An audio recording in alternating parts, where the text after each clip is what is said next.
प्रणाम। महाराज जी, मैं विगत 3 वर्षों से एक एग्जाम की तैयारी कर रहा हूँ, लेकिन मेरा मन विचलित रहता है और मैं कभी भी नियमित अपना संपूर्ण ध्यान केंद्रित नहीं कर पाता। हाँ भैया, देखो, मन को लेकर के नहीं चलते।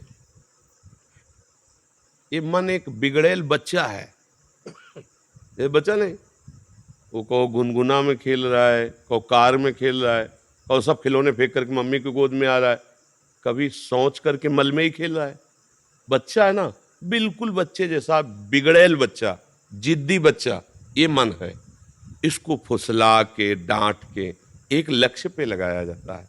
अब इस पे चलो कि ये जैसा कहे वैसा चले। आज तक कोई भी इसके कहने से सतमार्ग में नहीं चल पाया। ये बहुत बेईमान है, बहुत ही छलिया है। ये ऐसा छल कर देगा कि आपको सिद्ध बना देगा, काम हो गया, और दूसरे मिनट में वहां खड़ा कर देगा जहां बहुत दूर हो परमार्थ से। तब लगेगा ये क्या है, मैं तो समझ रहा था मेरा काम बन गया, काम पहुंचा दिया। इसलिए मन के अनुसार नहीं चलते, मनमुखी नहीं, गुरुमुखी चलते हैं। संतों की आज्ञा, गुरुजनों की आज्ञा पर मन को चलाते हैं, तब जाकर के लाभ प्राप्त होता है। मन के अनुसार चलने से नहीं हो। मन का तो बहुत विचित्र खेल है, सबको रोना पड़ता है, ये इतना विचित्र है, बहुत ही, मतलब हार करके, मतलब आप लोग तो अभी जीतने का प्रयास ही नहीं कर रहे। जो जीतने का प्रयास करते हैं वो कई बार इसको घुटने पे लाते हैं, फिर वो चित्त फेंक देता है, फिर वो हार करके सोचते प्रभु मैं हार गया, आप तो कुछ करो। हर जुक्ति लगा के हार गया। 10 वर्ष ठीक चलेगा, 10 वर्ष, और 10 मिनट में 10 वर्ष की कमाई पे आग लगा देगा, 10 मिनट में। इतना बड़ा शैतान बच्चा है, इसलिए बहुत सबल। और अच्छा, इसको छोड़ नहीं सकते, जा, मतलब नहीं रखते, जी नहीं पाओगे। वो एक ऐसा अपना अंग है जिससे हम अलग भी नहीं हो सकते और जिससे हम मिल भी नहीं सकते। अगर हम मिले तो नाश कर देगा, अलग हुए तो जला के राख कर देगा। देखो ना, मन से अलग होके मन ऐसी मार देगा कि लगेगा कि भगवान और सब गुरु एक तरफ। पहले भैया तू बता तुझे चाहिए क्या, सब इसी में तो फंसे। आज हमें घुमाओ, चलो भैया घूमो। आज हमें दिखाओ, चलो भैया देखो। आज हमें ये भुगाओ, तो चाहे पैसा लगे चाहे जूता चले। नहीं, लोग जानते हैं ना, ये अगर काम किया तो हमारे डंडा भी चलेंगे, अपमान भी होगा, जेल भी मिलेगी। लेकिन मन ने कह दिया कि हमको ये देव, तो उस लाडले बच्चे के लिए, उसके लिए चल दिया, वो पूरी जेल जिंदगी भर भोगा। बहुत विचित्र है ये मन। इसलिए इसको संभालने के लिए मन को गुरु, किसी भी संत को, किसी भी शास्त्र को एक अपना गुरु मान लो और उसके अनुसार चलो तो ठीक हो जाएगा। और नाम जप के बिना मन को रोकने की ताकत नहीं पा सकता कोई, ये असली बात समझ लो। नाम जप ही तुम्हें वो बल देगा जिससे तुम मन को देख सकते हो, मन को डांट सकते हो, मन को रोक सकते हो।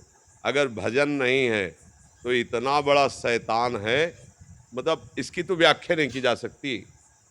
बहुत गंदी बात है मन को अपना मान लेना। इसको सुधारने के लिए इससे ऐसे रहना पड़ेगा जैसे चतुर दुश्मन पर घर में रहता है, निकाल सकते नहीं, व्यवहार बना सकते नहीं, अब कैसे जियोगे। ये कला आती है संतों से, युक्ति से मुक्ति, कि इसको निकाल सकते नहीं, तो तुम्हारी सामर्थ्य नहीं, और इससे सपोर्ट किया तुम्हारे जाओगे। अब बोलो क्या करूं, ऐसे ही सब फंसे, सपोर्टे में तो फंसे। जितने अस्पताल भरे, जितनी जेलें भरी है, मन के सपोर्ट में ही भरी है। अस्पताल, रोग हुए तो मन का सपोर्ट किया, पाप बना, आप कर्म भोगना पड़ रहा है। इसी के सपोर्ट के कारण तो भोगना पड़ रहा है। सपोर्ट करो तो मरो, सपोर्ट न करो तो जलो। रात दिन जलाएगा, डिप्रेशन में पहुंचा दे। ये बहुत बड़ा फंसाव है। गुरु की कृपा से जिसने मन पर लगाम लगा दी, जीत गया, जीत गया, बस ये बात है। इसको जीतना पड़ेगा भैया, नहीं ये कहीं एक जगह नहीं लगता। राम में लगाओ, कृष्ण में लगाओ, हरि में लगाओ, काम में लगाओ।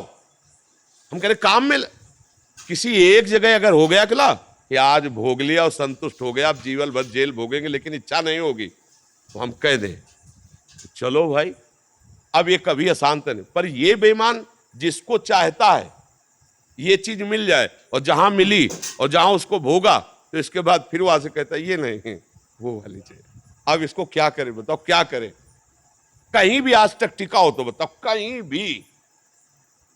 अगर उसे कहीं नहीं मिलता तो फिर वही, फिर वही, फिर नई लालसा, फिर यही रात से तो समझना होता है। यही तो सबको मारे डाल रहा है, यही पूरा जन्म बर्बाद कर रहा है, पूरा जन्म।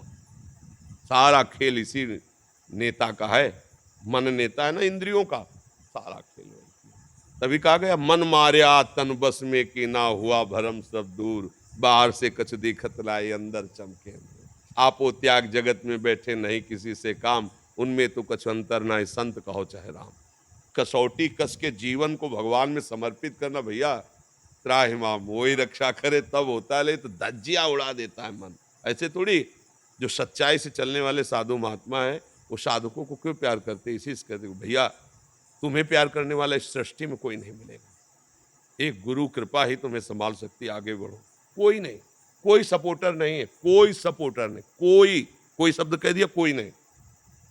जहां देखो साधक के सामने कोई अपनी प्रभुता बता रहा, कोई अपना ज्ञान बघार रहा, कोई उसकी सुन रहा है क्या कि उसकी दशा क्या है, उसका इस दशा से कैसे निवारण हो, वो केवल भगवान जानते हैं। और अपनी किसी से दशा कहना भी चाहे तो इधर की उधर, उधर की उधर, वो रास्ता नहीं मिलता, वो केवल ऐसे मिलता है, हे नाथ आप इस, तब वो मार्ग दे देते हैं, तब वो युक्ति दे देते हैं कि मन को कैसे पटकना है।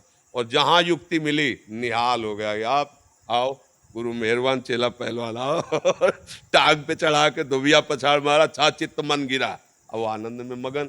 अब हम नहीं जानते दांव पेच, तो जहां चाहता वहां पछाड़ के गिरा देता है। इसलिए नाम जप करो और धर्म से चलो और भगवान का सहारा ले लो, वो जिता देंगे। वो मूर्ख से वेद पढ़वा दे, मूर्ख जो ककारा नहीं बोलना चाहता वो वेद पढ़ ले, भगवान की सामर्थ्य उनकी। मूकम करोति वाचालम पंगुम लंघयते गिरिम, लंगड़े से पहाड़ फंदवा दे।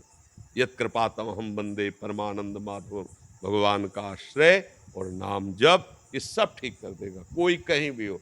नहीं तो मन देखो प्रवचन करने से नहीं शांत होगा, प्रवचन सुनने से नहीं शांत होगा, दान पुण्य से नहीं शांत होगा। बहुत चतुर है, मंदिर में दर्शन करते हुए गलत सोच लेगा, भगवान को फूल चढ़ाते हुए वही गलत सोच। ये छोटा मोटा थोड़ी है मन, ये भगवान को भी गलत साबित कर सकता है, मन भगवान को भी गलत साबित कर सकता है। इसकी चक्कर में जो फंस गए तो धज्जिया अच्छे अच्छे कांपते इससे, यह ऐसा देवता है। और गुरु कृपा पात्र से ये मन कांपता है, बस एक ही शब्द है, गुरु कृपा ही केवलम। वो युक्ति गुरु से मिल गई तो मुक्ति जेब में रखी हुई, युक्ति नहीं तो पटकन पटकन ही है, ये पटकता रहता है बड़े बड़ों को। मन बहुत बलवान है।